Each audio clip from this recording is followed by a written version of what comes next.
Decía, faltaba algo. Bueno, buenas tardes a todos. Vamos a tener que hablar fuerte porque si no se interfiere con los otros, con las otras exposiciones.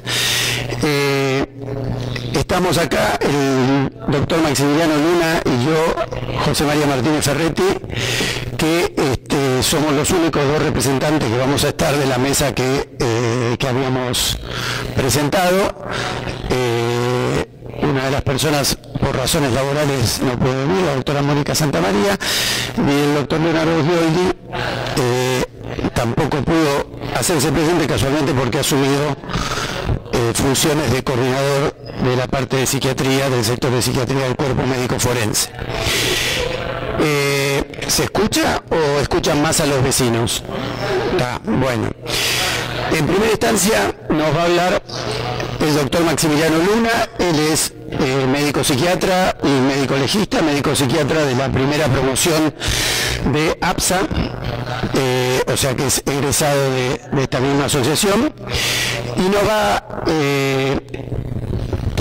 no terminé el currículum, es médico psiquiatra, médico legista. Discúlpenme hasta que aterrice, porque yo acabo de bajarme del auto recién a 150 kilómetros por hora, así que mi psiquis todavía no aterrizó acá. Ahí el doctor Piaggio fue testigo que me dio en las armas. El doctor Maximiliano Luna decía, psiquiatra, legista, jefe del servicio de salud mental del Hospital Fernández y psiquiatra del cuerpo médico forense de la Corte Suprema de la Justicia de la Nación, que nos va a hablar fundamentalmente centrado el tema de la responsabilidad en nuestro ejercicio profesional de psiquiatras y fundamentalmente dentro de ese tema de la responsabilidad, un tema que creemos que tenemos que instalarlo, que es el tema del consentimiento informado en todas las funciones de la psiquiatría, incluso en la tarea ambulatoria. Después él me va a presentar a mí, vamos a hacer así, ya que la directora o relatora de mesa faltó.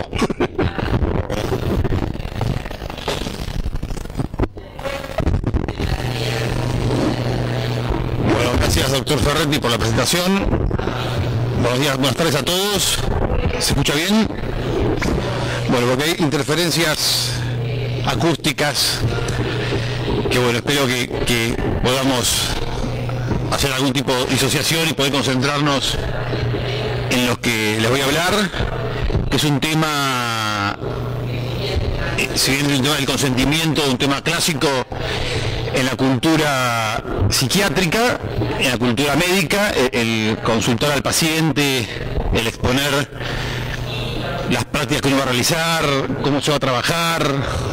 Ya Chegoyen en su libro de psicoanálisis explicaba el tema del contrato y por ahí generaba una cuestión media cómica cuando un paciente fue al consultorio con un escribano para firmar un contrato analítico. Eso lo cuenta Chegoyen en su libro. Y hoy por hoy parece haber una evolución tanto en el conocimiento médico, en el conocimiento legal, los nuevos derechos que se han plasmado en las últimas legislaciones en nuestro país, las legislaciones que han generado más derechos a los pacientes, con lo cual implica de alguna manera mayor responsabilidad de nuestro lado en cuanto a su atención, van generando consultas. Como médico legista nos consultan al doctor y a mí en distintos espacios sobre el tema del consentimiento, si lo tenemos que hacer o no lo tenemos que hacer, si tiene que ser escrito o alcanza con la declaración oral que clásicamente venimos haciendo desde la época de Esculapio, de Hipócrates, donde las buenas prácticas clínicas planteaban siempre la comunicación, herramienta esencial en la terapéutica, la aplicación de las buenas prácticas clínicas, siempre explicar lo que vamos a hacer, contener al paciente, pero el advenimiento de estos derechos a partir de la Segunda Guerra Mundial, de las atrocidades médicas que se realizaron en la Alemania nazi, fueron generando situaciones en la investigación médica que fueron modificando la forma de entender la práctica médica, y esto ha tenido una repercusión muy importante en la práctica clínica cotidiana de todos nosotros. Cuando nos formamos como psiquiatras, no entendíamos eso del consentimiento, pero igualmente ya tenía una vigencia plena en cuando uno se le ocurría hacer un trabajo de investigación, había que consentir, había que explicar. Hoy, 2016, con toda la legislación que surgió en los últimos 10 años, no firmar un consentimiento de una práctica ambulatoria, yo creo que es exponernos a un riesgo. Esta es la respuesta que la he mutado. Yo en una época pensaba que no, que se podía trabajar muy bien con la buena fe, con la confianza, con todo lo que genera el vínculo. Pero he coincidido que hubo una evolución en todo esto, esta incorporación de una normativa legal, sumado a los avances de la medicina, la complejización de la misma, creo que imponen el consentimiento, pero un consentimiento realizado sin un ánimo burocrático, porque si lo burocratizamos, el consentimiento pierde valor. Es un consentimiento que es un proceso en el cual quede plasmada la idea del médico en relación al problema que trae el paciente, y es de muy buena práctica escribirlo en cuanto a las expectativas del paciente, a lo que uno puede ofrecer, hasta dónde uno puede ofrecer algún tipo de alivio. Obviamente la cura ad integrum es imposible en medicina, pero hay pacientes que creen que es posible, con lo cual es conveniente en este documento guardado, que podrá ser revocado en algún momento por alguna de las partes, que se podrá volver a hacer transcurrido un tiempo, porque si es un paciente que tenemos en psicoterapia hace 15 años, aconsejo que se renueve, porque la medicina avanza a pasos gigantados año a año, y lo que por ahí hoy es un consentimiento puede mutar con alguna nueva tecnología médica aplicada a alguna enfermedad.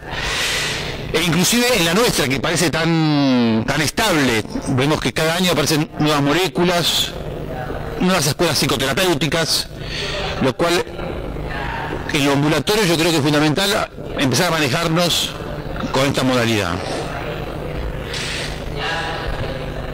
O sea, todo esto surge incluso, les hablé de la investigación científica, y esto tiene que ver también con el correlato que generó la bioética, que a partir de los 70 empezó a generar un nuevo paradigma, todo concatenado, no viene de la nada. Bueno, tenemos 2000 años de historia hipocrática en medicina, y debemos tener 30, 40 de bioeticismo entre nosotros, que realmente yo me consideraba que no le daba mucha trascendencia a la bioética, considerando que me manejaba dentro del principio hipocrático de primum non nocere, que nos enseñaban en la facultad, que uno leía en los libros de medicina legal, y aplicando toda la normativa deontológica que uno va aprendiendo, consideraba que no era necesario el consentimiento. Pero estos principios de bioética, donde se privilegia el paradigma de la autonomía sobre la beneficencia, en autonomía en el sentido del paciente tiene hoy una prevalencia muy importante en lo cuanto, o sea, el paciente se transformó en un sujeto de derecho y no un objeto del tratamiento, si se quiere. O sea, el paciente era para nosotros, o para la medicina, yo creo que en el fondo siempre fue un sujeto de derechos, pero hubo ciertas cuestiones médicas que llevaban a la objetalización del paciente.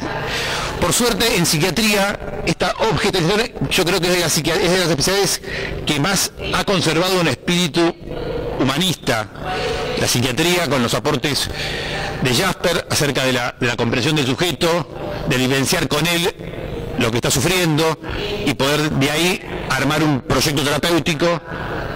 De una manera lo reedita Sigmund Freud en sus consejos al médico de cómo encarar una terapia psicoanalítica, cómo fijar un encuadre, y en nuestra especialidad siempre nos hemos manejado con esa ética, una ética de respeto subjetivo, cosa que por ahí en otras especialidades médicas se veía menos. Por lo cual, este trabajo de plasmar por escrito lo que hacemos, yo creo que no va a ser muy complicado. Es simplemente reforzar y reasegurarnos ante la eventualidad de que un paciente en una situación de descompensación o por un error nuestro, en cuanto que habíamos estado trabajando con un paciente neurótico y aparece un aspecto psicopático y buscando algún beneficio económico, nos hace una litis por alguna cuestión poco clara, pero que puede tener repercusiones muy importantes en nuestra vida por el impacto que genera tener una causa y bueno, estar en una situación de una supuesta criminalidad cuando uno obró siempre de la mejor manera clínica. O sea, por eso tenemos una vertiente que tiene que ver con los derechos del paciente, que estamos todos de acuerdo. Y hay otra vertiente que por ahí viene del lado de la industria del juicio, de la litigiosidad estimulada, y que muchas veces que no es muy difícil prever la conducta del sujeto en tratamiento de acá a 5 o 10 años adelante, como suele ocurrir en nuestros consultorios, que nuestros pacientes no los vemos poco tiempo, son pacientes de larga data, las interferencias que puede haber y las distintas formas en las cuales se puede presentar conflictos que terminen dirimiéndose en la justicia. Como les decía, prevalece hoy el principio de autonomía sobre el principio de beneficencia, sobre el antiguo paternalismo que caracterizó la medicina hipocrática, la medicina de Asclepio, que de alguna manera ya nos adelantaba una cierta ingratitud y que como médicos teníamos que contentarnos tal vez simplemente con la paz que podemos dar a un paciente en un momento crítico. Yo creo que estos antecedentes siguen teniendo vigencia. Hipócrates, Asclepio, sería como el dios mitológico entre los griegos y Esculapio entre los romanos, que son la base de lo que estamos haciendo hoy. Y yo creo que si buscamos un pensamiento bioético tenemos que llegar a estos autores también. Pero con el advenimiento del principio de justicia, el principio de autonomía, de no maleficencia, se nos ha complicado un poco el asunto. Con la legislación actual, con el cambio de paradigma en cuanto a la asimetría que hasta hace poco tiempo era a favor nuestro y era a favor del paciente, como que esa asimetría se dio vuelta. Ahora el que tiene la manija, digamos, es el paciente, el que nos impugna, el que no sé cómo definirlo, pero esa asimetría donde teníamos un supuesto poder, un supuesto conocimiento, hoy se dio vuelta y esa supuesta prevalencia ya no es del médico, sino es del sujeto que tiene derechos, que tiene conocimientos, que se informa, que a su vez está informado por abogados, y donde por ahí el vínculo transferencial en un momento de relación terapéutica negativa, en una transferencia o cuando se termina, y por ahí no todos los tratamientos nuestros terminan bien, es bueno tener este reaseguro del consentimiento en nuestra carpeta para poder de alguna manera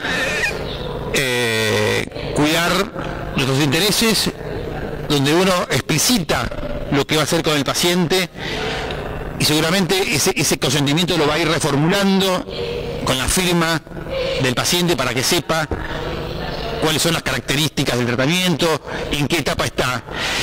Y esto del consentimiento trae a cuento algo que vamos a tener que ir incorporando cada vez más en nuestra práctica en los consultorios, que es el llevar una adecuada historia clínica.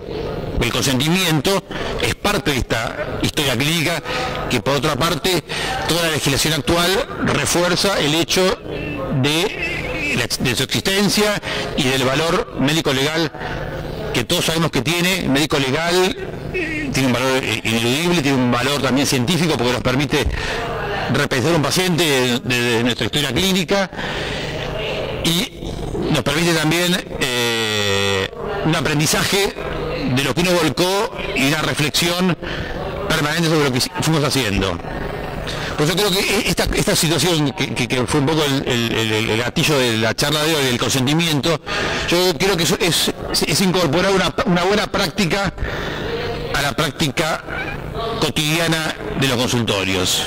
No creo que sea fácil en los primeros pacientes, tal vez no sea conveniente aplicar este consentimiento en los pacientes que nos consultaron toda la vida, sino tal vez habría que empezar de acá para adelante.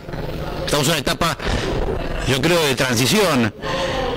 Me atrevo a pensar que si hacemos una encuesta entre ustedes que están acá en esta mesa, pocos tienen la prolijidad y el método de aplicar el consentimiento a cada paciente de su consulta. Yo creo que es algo que se viene como una novedad, pero que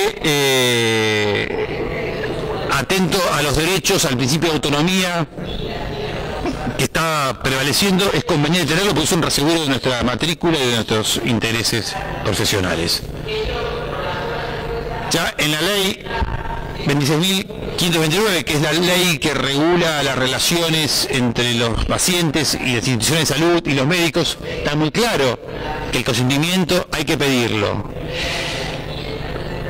Tal vez no dice específicamente en cuanto a nuestra especialidad psicoterapéutica en el sentido del tratamiento por la palabra o psicoterapéutica en el sentido del tratamiento mediante los psicofármacos.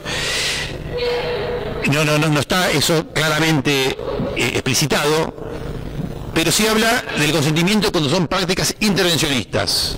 O sea que, y yo creo que el tratamiento psicoterapéutico tiene una situación de ser algo que interviene en la neurona de un paciente, en el psiquismo, algo con una contundencia que es mucho más grande que un bisturí. Por eso creo que tenemos que pensar que lo nuestro también está dentro de esta práctica y cuando se dice que son prácticas intervencionistas, la nuestra es una práctica intervencionista a largo plazo, donde intervenimos no solo con nuestro paciente, sino también con el grupo familiar, parejas, hijos, ascendientes, descendientes, y el problema de la mala praxis puede ser resultado por cualquiera de estos actores. Por eso somos una especialidad que puede entrar por distintas vías en una cuestión litigiosa, por ahí no directamente por el paciente, sino por un allegado al mismo que considera que tuvimos una influencia negativa en el sujeto y le generamos cambios en su persona, y bueno, malo bien, hay una creencia, y yo creo que existe, que intervenimos en el psiquismo de las personas. No con un bisturí, pero intervenimos con una palabra, con un fármaco y por otro lado con una frecuencia semanal o 2 veces por semana, machacando ahí, o sea, vamos transformando. Si pensamos en la posibilidad del cambio psíquico que generamos, ese cambio psíquico va a tener consecuencias y por ahí no a todo el mundo le va a gustar esos cambios que va a hacer este sujeto que de repente ser un hombre pasivo, dominado, decide hacer un cambio drástico en su vida y plantear un movimiento para lo cual esa familia no estaba preparada. También en agosto del 2015, la anterior en la ley de relación del paciente con las instituciones de salud y los profesionales, esto es el 2009, en 2015 el Código Civil actual que nos rige también plantea que los médicos y profesionales de la salud tienen que tener una declaración expresa del paciente en relación a las prácticas a las cuales van a ser llevados, y justamente por estas cuestiones yo creo que se impone que eso que uno dice y todo bien, sencillamente se trata de transformarlo en un escrito donde diga vamos a aplicar psicoanálisis ortodoxo de tipo lacaniano 3 veces por semana, ponerlo, y si falla, puede fallar, pero después que no nos vengan a litigar porque digamos un tratamiento para un trastorno obsesivo compulsivo, un tratamiento psicoanalítico de 10 años. Es una posibilidad. Seguramente muchos de ustedes no van a acordar con que para un TOC el psicoanálisis alcanza, pero puede ser una elección del paciente y del terapeuta seguirse esa escuela, y bueno, si seguimos con el principio de autonomía que nos rige, es estúpido de nuestro lado no tener la defensa por si ocurre algo. Por eso el principio de autonomía está bueno, pero en cuanto a lo personal, a mí me gusta que el médico que a mí me trata tenga algún grado de paternalismo. Y por lo menos es mi cuestión personal, por ahí seguido por algunas cuestiones un poco clásicas ya pasé los 50 años y por ahí ya me considero un hombre mayor, pero yo quiero que el médico respete la autonomía, pero que también sea un médico a la vieja usanza, primo non nocere, que nos plantea las escuelas griegas, las escuelas latinas, y bueno, estamos en un conflicto, en una situación, atravesando un puente, no sé cómo va a seguir esta historia, pero lo importante es que en nuestra práctica profesional no suframos el impacto de una mala praxis producto de alguna negligencia burocrática, e insisto, no hay que tornarlo al consentimiento un instrumento burocrático, hay que hacerlo personalizado, tiene que formar parte del cuerpo de la historia clínica, puede ser modificado, puede ser vuelto a discutir.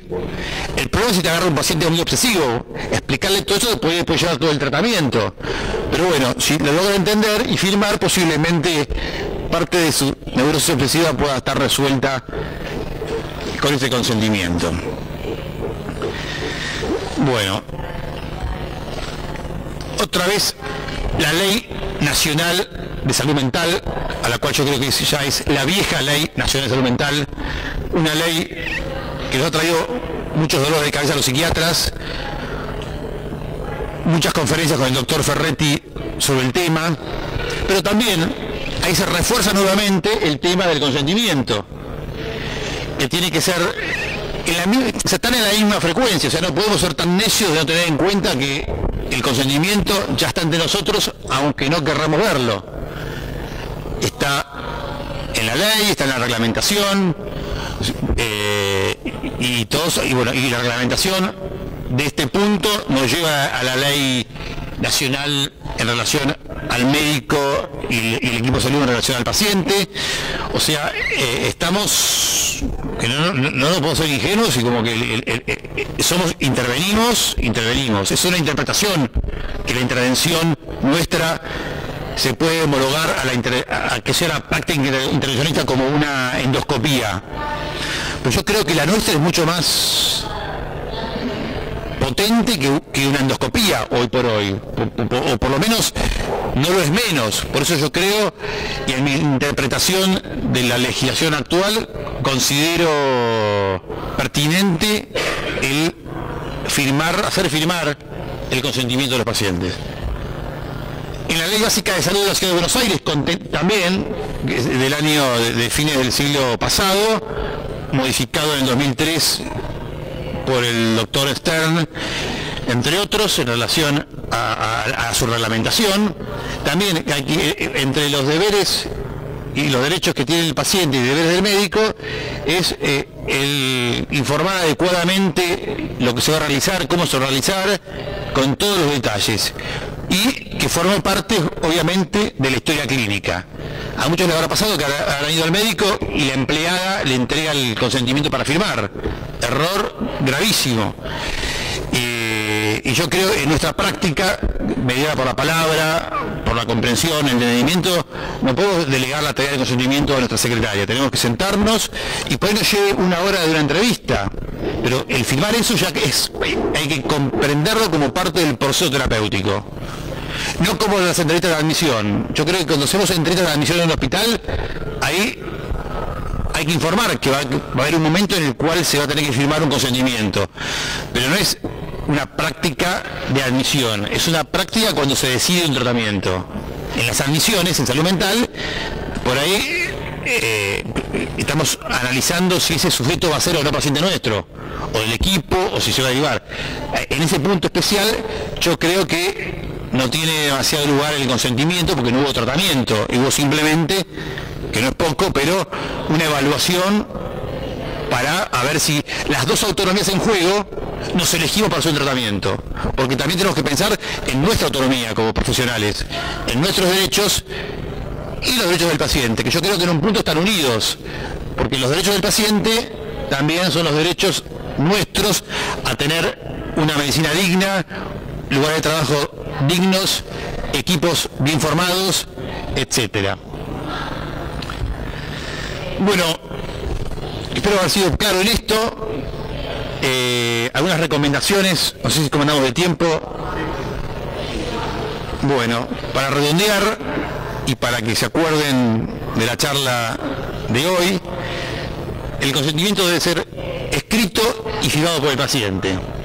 Esto por el paciente, por las dos autonomías en juego en la relación. En la diálogo médico-paciente incorporamos el consentimiento, que de alguna manera va a funcionar como un artefacto para que esta simetría que fue generando en la actualidad vuelva por lo menos a un nivel de paridad, que estamos trabajando los dos por la salud de uno de nosotros. El texto, bueno, por todo, la justicia, todo aquello que no está escrito y firmado por el paciente en el momento de la demanda, se niega su existencia. Esto que si necesitamos estos papeles, es la forma de presentarle ante una litis, bueno, usted firmó un tratamiento psicoanalítico lacaniano ortodoxo y es lo que le dimos, no puede pedirle a eso otra cosa. Así, un poco socarronamente, pero si proponemos un tratamiento psicoterapéutico con la licenciada fulana de tal, psicofarmacólogo con el doctor, hospital de día, eso tiene que figurar, porque el tratamiento es todo eso. También hoy encontramos que los pacientes, uno le indica hospital de día, psicoterapia, y deciden autónomamente manejarse solo con medicación. Y nos vienen a buscar la medicación y uno tiene que comerse ese garrón, perdón la expresión, pero es de bancar algo de lo cual no estamos de acuerdo. Y al hospital de día, no fui, no me recibe, no lo consigo, la licenciada no tiene turno, no me atiende. Entonces, el paciente cae en una supuesta psiquiatrización por el mismo, psiquiatrización de la cual la mayoría de nosotros ya no creemos, porque entendemos que el tratamiento en salud mental requiere una interdisciplina. Pero es el paciente que va a buscar la medicación y forcluye el resto de las prácticas. Yo creo que el consentimiento nos va a ayudar a jerarquizar la profesión y poder tener los elementos como para poder exigir también a las corporaciones a respetar más el lugar de la psiquiatría y de la salud mental. Bueno, siguiendo con las recomendaciones, de esto se trata, hacer buena praxis, tener las historias clínicas adecuadas, legibles, entendibles, y el consentimiento es parte integral de la historia clínica. Supervisar clínicamente los casos complejos y hacerlo constar en la historia clínica. Este caso es complejo y tal y cual, lo cual esto también refuerza, porque en caso de ir a un juicio, esto como médico forense nos toca con el doctor ver historias clínicas donde hay muchas inconsistencias entre lo que hizo el profesional y lo que dice la historia. Es un problema gravísimo, esas inconsistencias. Uno está convencido de trabajar interdisciplinariamente, que el paciente solamente haga un tratamiento psicofarmacológico, ya es una inconsistencia. Con el instrumento del consentimiento podríamos tener un resguardo de nuestra práctica y decirle, bueno, hasta acá llegamos, mi autonomía me dice que el tratamiento no está siendo tal cual marca la medicina moderna y los últimos paradigmas en la atención de pacientes. Bueno, conocer las leyes que regulan nuestra especialidad también ayuda a actuar dentro del derecho, la ley de declaración personal de medicina, la ley de los derechos del paciente en relación al equipo de salud, la ley de salud mental, y a su vez las equivalentes de cada localidad, porque cada provincia a su vez tiene su legislación que es más o menos complementaria de la ley nacional. Bueno, muchas gracias y les dejo... Bueno, gracias doctor. Tengo que presentar primero. Bueno, me presento al doctor José María Martínez Ferretti, es médico forense, es amigo, antes que todo. Compartimos un escritorio 12 horas por semana en la Justicia Nacional como médicos forenses. Y por las suyas se dedicó a la psiquiatría asistencial en el Hospital Borda, médico forense, ya lo sabemos, y docente de la Facultad de Medicina Legal, doctor en Medicina y Toxicología, docente en la USAL, en la cátedra en psicología descriptiva. No, dejame. Cambiamos para mejor llevar. Toma tu papeles que me voy a distraer.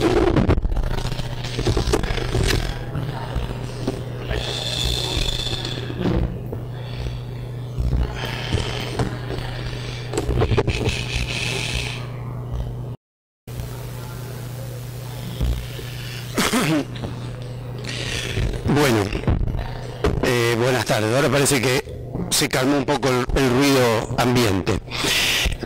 Yo voy a centrar la exposición en lo que ha visto todo un cambio en este nuevo siglo, que son los criterios con respecto a la capacidad y la capacidad de las personas, muy influidos por las teorías de los derechos humanos y por los avances en la legislación a nivel mundial. El criterio clásico de consentimiento, empiezo por acá porque por ahí el lugar en donde todos nos encontramos cuando estamos en la práctica a raíz de la, como dijo recién el doctor Luna, ya vieja ley de salud mental, porque ya tiene 5 años. El criterio clásico de consentimiento hablábamos de que el sujeto fuera capaz, darle la información y que consintiera. Sin embargo, nos extrañamos mucho cuando apareció la ley de salud mental y dijimos, no dice que el sujeto sea capaz, dice que el sujeto esté lúcido y comprenda la situación. Con un criterio duro nos parecía un poco inconsistente eso, es decir, que puede estar totalmente loco, pero si está lúcido en el sentido de lucidez de la conciencia central, vigil, y comprende que va a ser internado o comprende que va a recibir un tratamiento, no me interesa que diga que es Jesucristo. Es decir, esto era un poco lo que nos llamaba la atención cuando empezamos a manejarnos con esta ley. El criterio de incapacidad que teníamos vigente en el Código Civil, hasta la reforma del nuevo Código Civil y Comercial, dividía en 2 tipos de incapacidades. Esto lo tomo como para ubicarnos un poco en algún tema jurídico que hace a lo que estamos hablando. Había primero una incapacidad de derecho que no nos interesaba a nosotros como psiquiatras, o sea, es la persona que no goza de derechos. La incapacidad absoluta, como pongo ahí, de derecho no existe actualmente en la legislación. Piensen, por ejemplo, la esclavitud. Una persona no goza de derechos. La esclavitud es la prototípica, la muerte civil en la España de Franco, digamos. O sea, usted no goza más de derechos en este país, sinónimo de váyase rápido. Sí hay en nuestra legislación incapacidades de derechos parciales, se las llama de derecho porque son marcadas por legislación. La esclavitud en el apartheid tenía legislación en Sudáfrica, en otras épocas a lo mejor esto no partía de una legislación escrita. Sí hay específicas parciales incapacidades en nuestra legislación, como por ejemplo el que el mandatario no compre los bienes que se le dieron en mandato, ¿sí? O por ejemplo que el curador no compre los bienes de la persona que está haciendo la curatela. O sea, son incapacidades concretas que el derecho fija para ciertas cosas. La incapacidad de hecho, que es la que sí nos ha interesado siempre en salud mental, es un sujeto que goza de derechos, pero no puede ejercerlos por sí mismo. Y entonces el curador reemplaza al incapaz, pero no lo suple, o sea, cumple su lugar, pero no lo desplaza totalmente de la escena. En el criterio que existía en la legislación hasta el nuevo Código Civil, se veía cristalizada la Convención Europea del año 1950, ubiquémonos 2 años después de la Declaración de los Derechos de la Persona de las Naciones Unidas después de la Segunda Guerra Mundial, en donde había una garantía procesal, que era la garantía preventiva, y la garantía de tutela que ejercía el juzgado sobre el sujeto incapacitado. O sea, la función del juez y la función del Estado a través del juez era tutelar al incapacitado. O sea, un rol, ¿se acuerdan? ¿No? Padre, madre, tutor. O sea, un rol muy parecido al padre del sujeto discapacitado. Pero esto cambió decididamente a nivel internacional a partir de la Convención de los Derechos de las Personas con Discapacidad, que da las Naciones Unidas en el año 2006 y que en nuestro país es ley antes de la Ley de Salud Mental, es ley en la Ley 26378 del 2008, ya era ley la Convención de los Derechos de las Personas con Discapacidad. A decir de organizaciones defensoras de los derechos humanos, esta convención es el primer tratado de derechos humanos del siglo XXI, para que se ubiquen en el perfil de reconocimiento que ha tenido con respecto a los derechos individuales por parte de las asociaciones de derechos humanos. Acá aparece una nueva situación. Primero, que va a haber medidas de salvaguardia, y lo que va a haber ya no es una tutela del sujeto, sino, como pongo en el último párrafo, al sujeto se le van a otorgar apoyos en las situaciones en las cuales no pueda desempeñarse por sí mismo.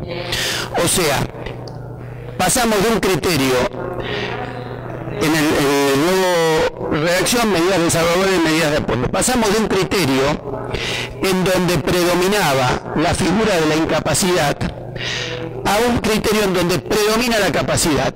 En principio el sujeto es capaz, ¿sí? Se lo va a salvaguardar y se lo va a apoyar, no se lo va a tutelar. O sea, el cambio de concepción legislativa pasa de un criterio paternalista a un criterio más autónomo de apoyo al sujeto en las cosas en las cuales no puede desenvolverse por sí mismo. Esta es la clave, incluso si nos ubicamos, de cómo era la internación, por ejemplo, en la legislación que teníamos antes en la 21914, en donde el juez hasta tenía que dar permiso para la externación del paciente. Es decir, era un criterio en donde el juez tenía una protección paternalista sobre el paciente. Ahora ha pasado a un criterio en el cual se lo apoya en las situaciones en donde el sujeto no puede desempeñarse.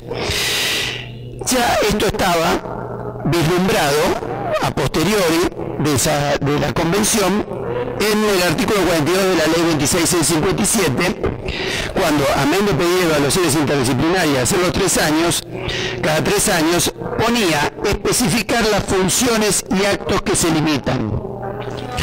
O sea, ya no cae el ensayo general de una incapacidad sobre el sujeto, sino que se lo va a restringir en una serie de situaciones en donde el sujeto no puede desempeñarse por sí mismo.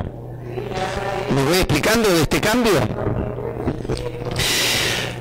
En la reforma del Código Civil, como decía hace un rato el doctor Luna, con el nuevo Código Civil y Comercial Unificado, que fue promulgado el 8 de octubre del 2014 en la ley 26994 y que rige desde agosto del 2015, es interesante que vayamos leyendo el articulado para ubicarnos en cómo va a ser este proceso de incapacidad.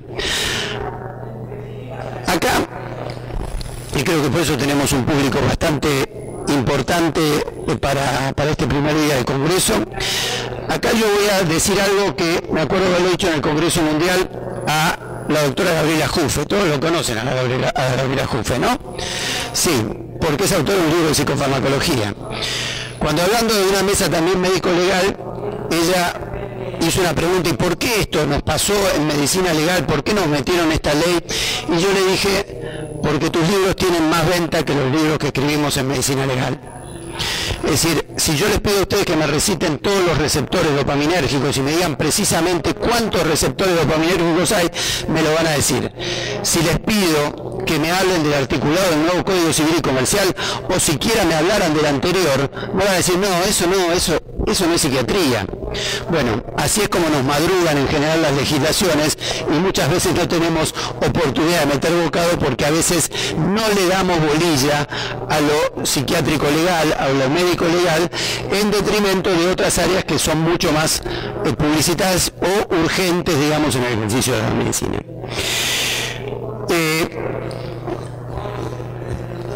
Fíjense Fíjense que el artículo 22 y el artículo 23 conserva, pero con otra terminología, lo que yo les hablaba hace un rato, de la capacidad de derecho que la tienen todas las personas. En principio no hay incapaces de derecho, según dice el artículo 22.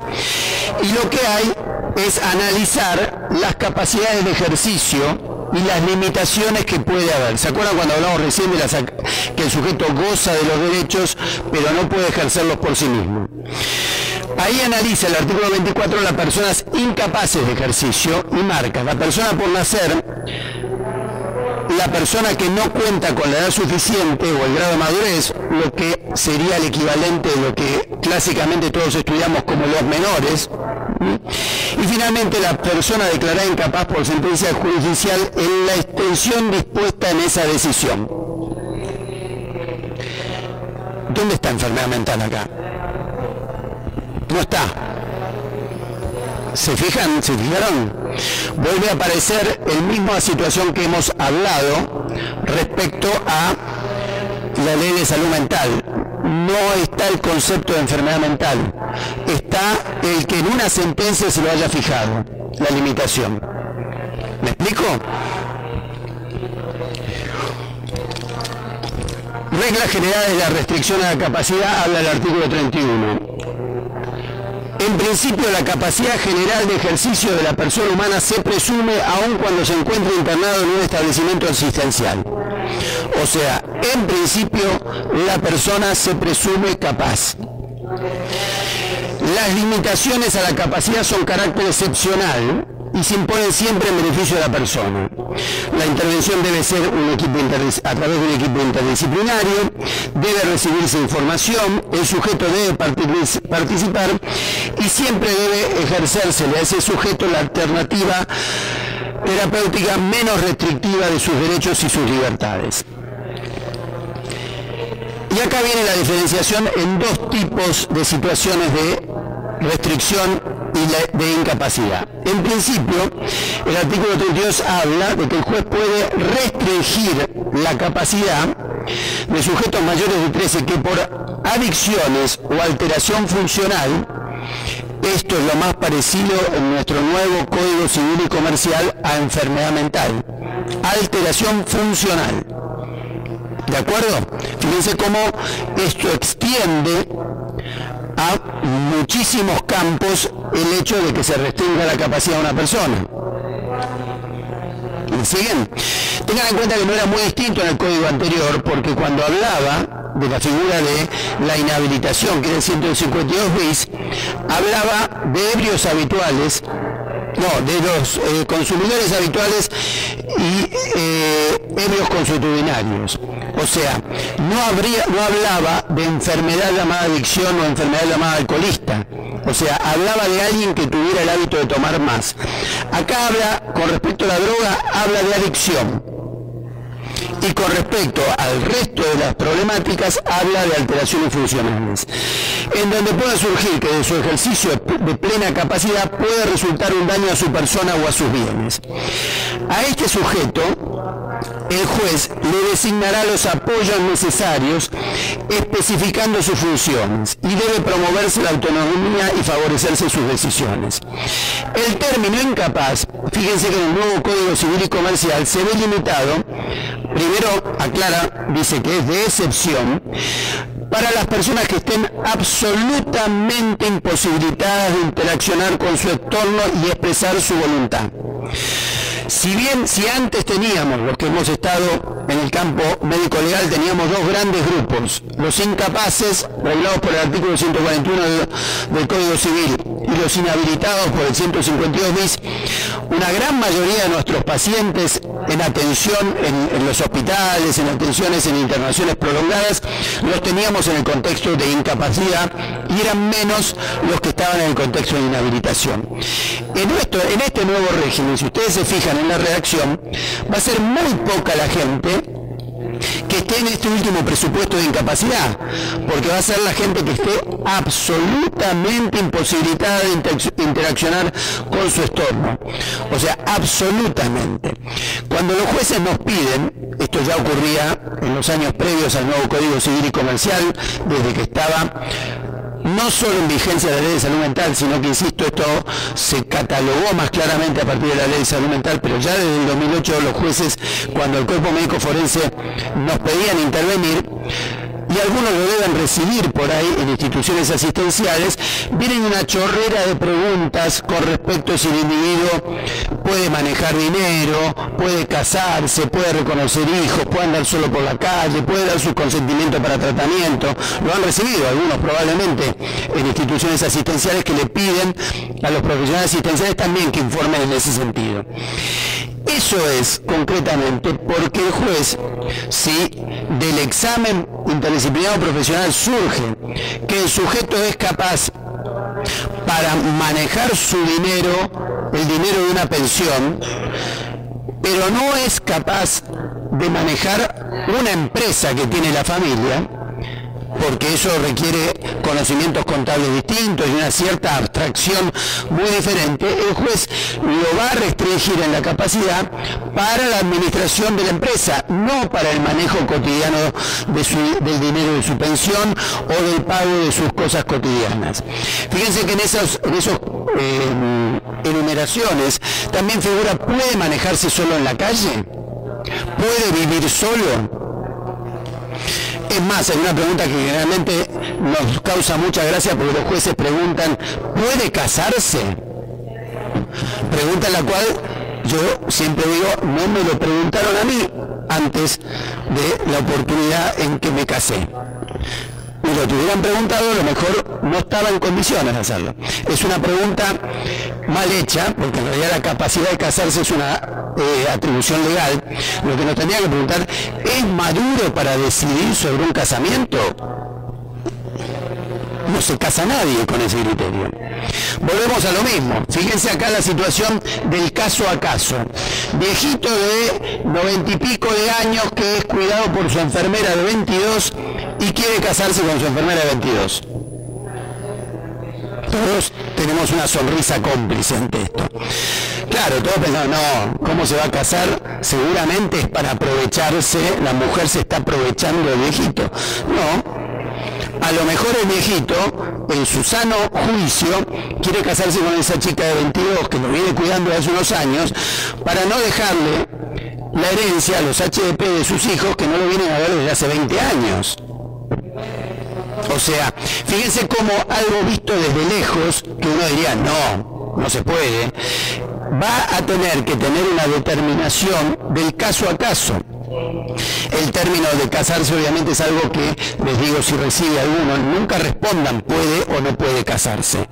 Habría que responder, puede tomar decisiones maduras en un correcto marco de apoyo si el sujeto realmente lo necesita o no. Porque la pregunta, por ejemplo, con respecto a poder casarse, depende con quién.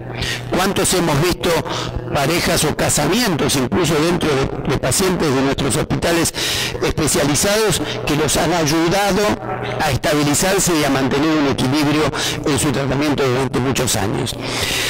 A lo que voy con esto es que lo que está pretendiendo este Código Civil no es colocar un corsé al sujeto en la incapacidad, sino restringir en lo que el sujeto no puede y que el sujeto conserve la capacidad en lo que el sujeto puede.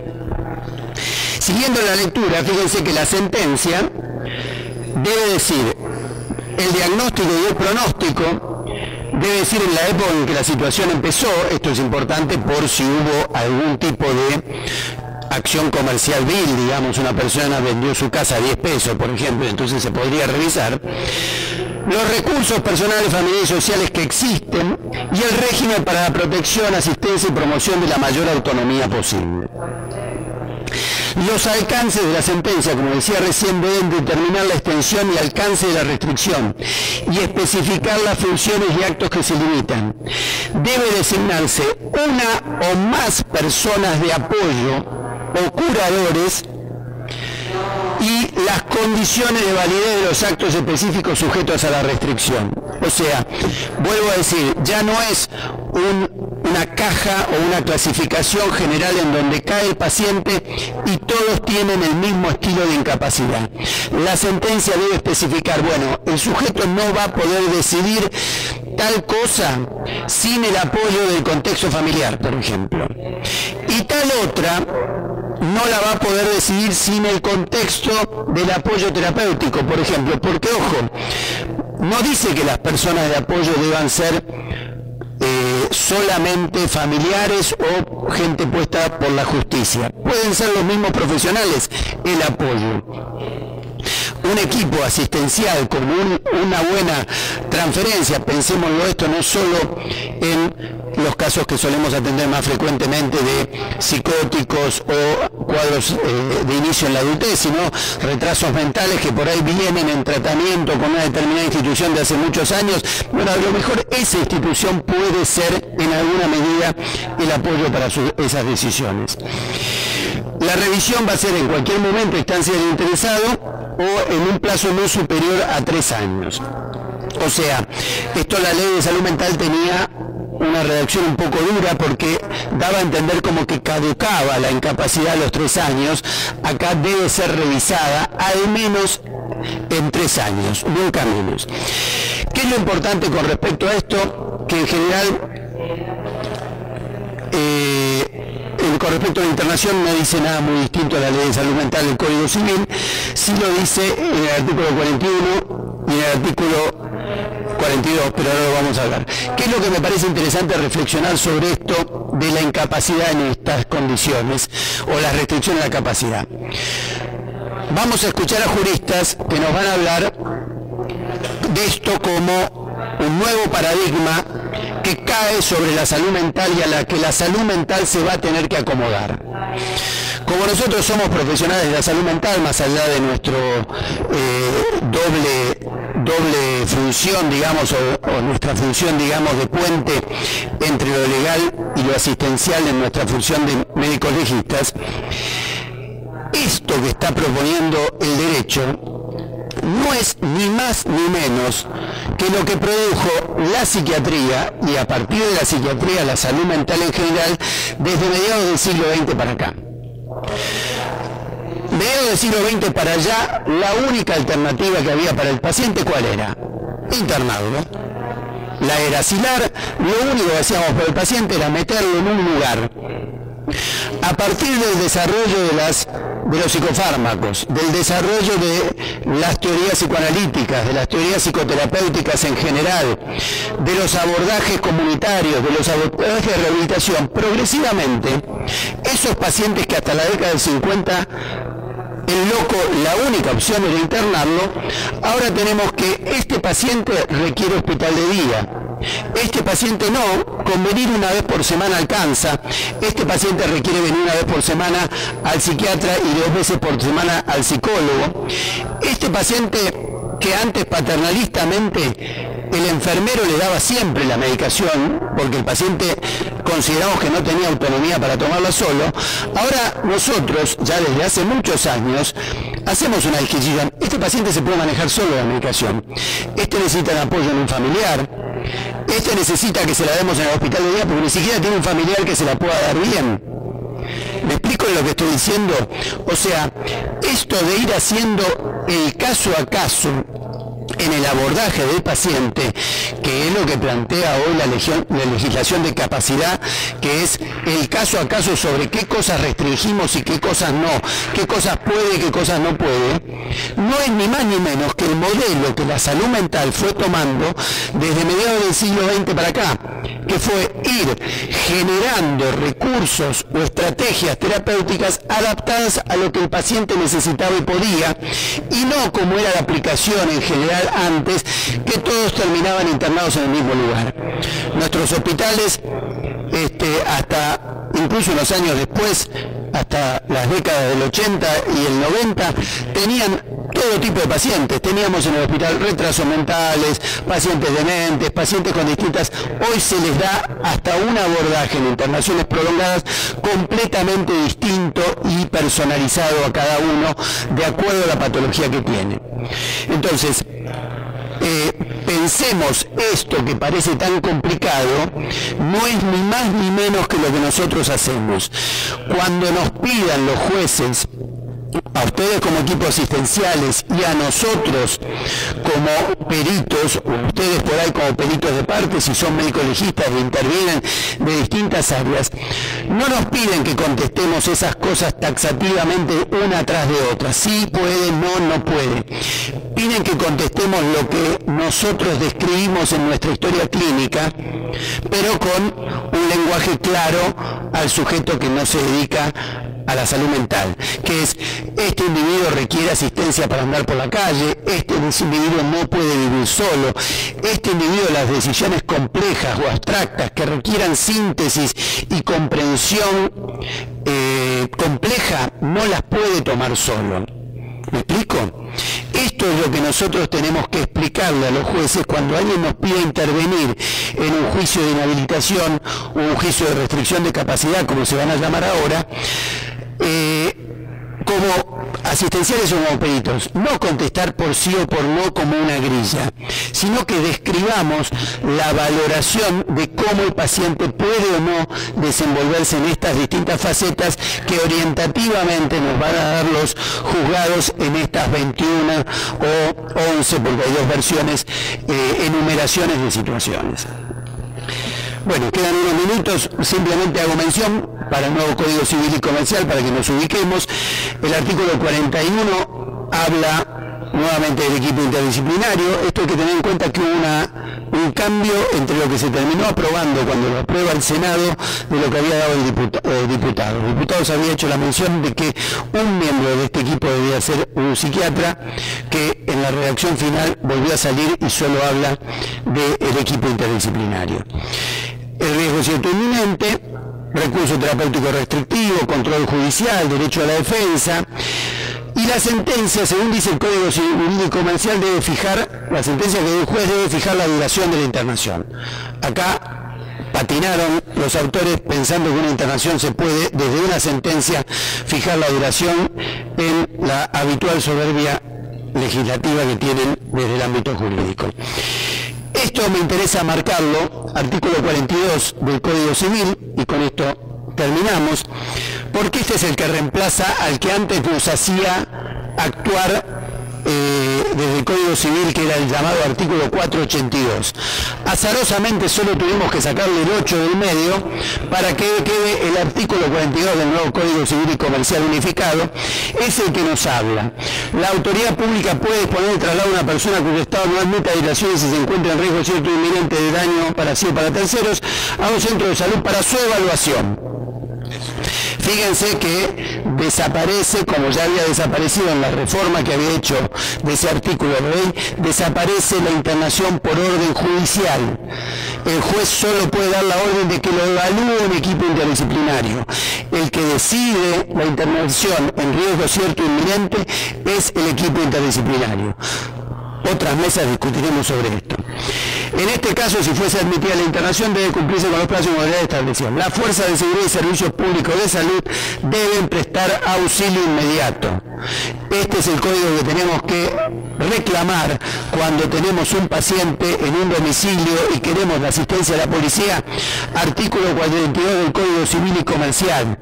Señor policía, usted debe prestarme ayuda. De ahí a que el policía nos preste ayuda es otro problema psicopatológico de nuestra fuerza policial. Pero esto es lo que tenemos que invocar cuando hacemos una presentación al respecto.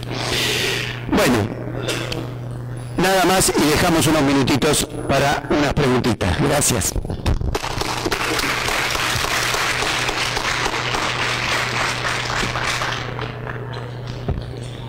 Si quieren hacernos preguntas, si no quieren hacernos preguntas, nos vamos a almorzar. Edgardo, el doctor Piaggio.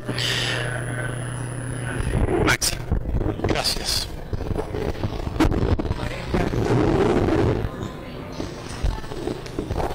la movilidad en el sentido de lo personalizado.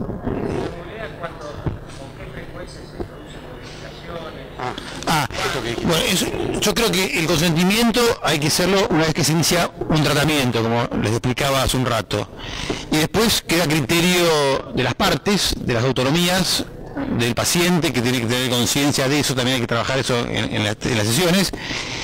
Y yo creo que año y medio habrá que ver cómo está el contrato terapéutico, ver lo que avanzamos, lo que no, y reformular lo que venimos haciendo. Yo creo que son preguntas que están apareciendo ahora y que todavía no tenemos una experiencia en esto, pero yo creo que se puede modificar el consentimiento, se pueden incluir otras cuestiones, tiene que ser algo dinámico e incluido en el cuerpo de la historia clínica, no un formulario aparte que te lo entrega la secretaria y te lo hace firmar y vos lo pones, como nos suele ocurrir cuando vamos a otras especialidades nosotros. Es importante en el contexto en el que el Congreso se llama Psicoterapia en Psiquiatría, de lo que hablaba el doctor Luna, el tema de, claro, la mayoría somos psiquiatras, algunos ejercen en una función psicoterapéutica también, otros no, son solo psiquiatras, digamos, que diagnostican y administran medicación y después la psicoterapia la lleva un psicólogo. Pero es muy importante tener en cuenta esto con respecto a lo psicoterapéutico. Si somos psiquiatras estamos más atados al hecho de que somos médicos y obviamente también podemos indicar psicofármacos. Pero tengan en cuenta que el primer juicio sonado de responsabilidad profesional para un analista fue el caso que vos mencionaste de paso, de un paciente con una neurosis obsesiva o un trastorno obsesivo compulsivo, como queremos llamarlo, que después de 10 años de tratamiento analítico ortodoxo con su analista, le hizo juicio al analista. La transferencia se volvió negativa, dejó de asistir, esto fue en Estados Unidos, hubo un caso similar acá. Y fue un médico, el médico le indicó paroxetina y sus rituales y sus compulsiones se le fueron en 3 meses. Entonces, le hizo juicio al psicoanalista y le reclamó, y el fallo fue desfavorable para el psicoanalista, que debió devolver toda la plata que había cobrado en esos 10 años de análisis. ¿De acuerdo? Entonces, acá hay algo que tenemos que pensarlo, porque una corriente psicoterapéutica de tipo cognitivo, ¿sí?, o una corriente psicoterapéutica de tipo psicoanalítico, o una corriente, es decir, produce diferentes movimientos y distintos tiempos que tenemos que tenerlo por escrito. Que el paciente haya entendido que la solución no va a ser mañana, que la solución va a ser en el transcurso del tiempo. No sé si captan esta situación. Porque puedo decir, yo hace 2 años, bueno, pero yo no le dije que en 2 años esto iba a cambiar. ¿Sí? Esto es algo que se impone porque es muy probable que alguien nos reclame. Y también lo que decía Maximiliano, es decir, ahora resulta que, porque empezó el análisis, se separa y rompe el matrimonio. Entonces la mujer le hace un juicio al analista porque por culpa del analista el tipo cambió. O pensémoslo con respecto a hijos, el hijo se va de la casa y tiene una mala experiencia, claro, porque este analista le llenó la cabeza y eso, bueno. Entonces en estas situaciones es importantísimo que empecemos a incorporar la figura del consentimiento informado. Agregar algo así, escuchándolo a Pepe, me acordé que también va a requerir en el campo de la psicoterapia el reformular algunos criterios de psicoterapia. Por ejemplo, va a desaparecer el psicoanalista mudo, que por ahí es un tema que vemos que los pacientes traen, o sea, va a bajar el fundamentalismo psicoterapéutico, va a haber que explicar al paciente por qué por hoy rige la autonomía y en ese sentido yo creo que es importante esos cambios para que tenga un poco más de racionalidad los tratamientos. Y cuando somos psiquiatras tenemos que especificar bien en el consentimiento si va a quedar la psicoterapia a nuestro cargo o lo va a hacer otro profesional, a los efectos de deslindar responsabilidades cuando venga una supuesta demanda. Yo creo que eso también es importante como a tener en cuenta. Y eso puede cambiar Edgardo también, puede ser que al principio hagamos la psicofarmacología y después hagamos el psicoterapeuta también, que como médicos estamos ampliamente habilitados para hacerla, pero yo creo que requiere ir adaptando el consentimiento a cada momento del proceso terapéutico. Muy dinámico y muy hablado con el paciente y no manejar canciones de 20 minutos y el terapeuta no me dijo nada, como por ahí escuchamos a algunos pacientes que se quejan. Sí.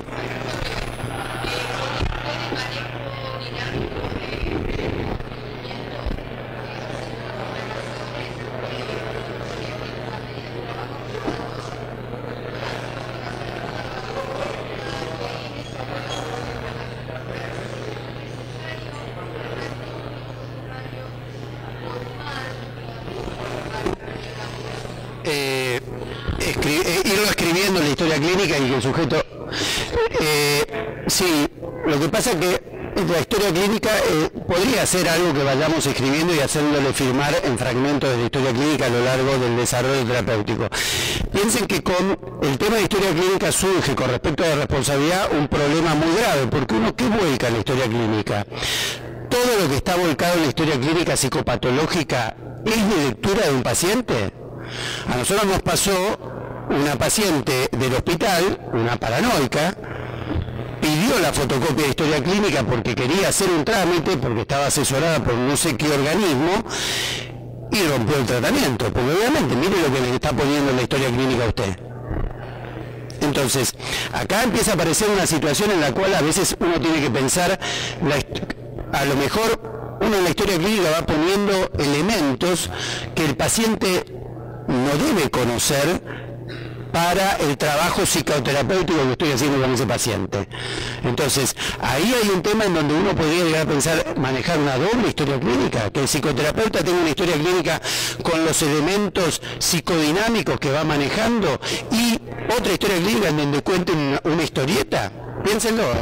Respecto a lo que decís, Pepe, creo y estoy pensando en que el tema del diagnóstico, hoy por hoy, con los principios bioéticos que prevalecen, hay que informarlo tal cual es nuestro criterio. Es un psicótico paranoico, no sé cómo vamos a hacer para implementar eso y un tratamiento, porque por ahí cae el tratamiento, pero hay que implementar las formas en estos casos tan especiales, tan necesitados de tratamiento y tan refractarios a los mismos.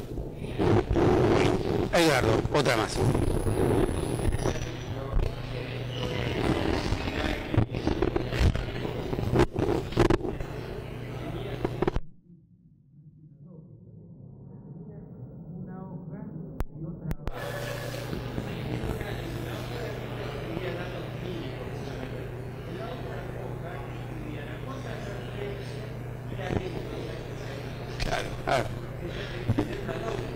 O sea, una historia clínica y las notas sería. En el ámbito hospitalario muchas veces ocurre, es decir, que los terapeutas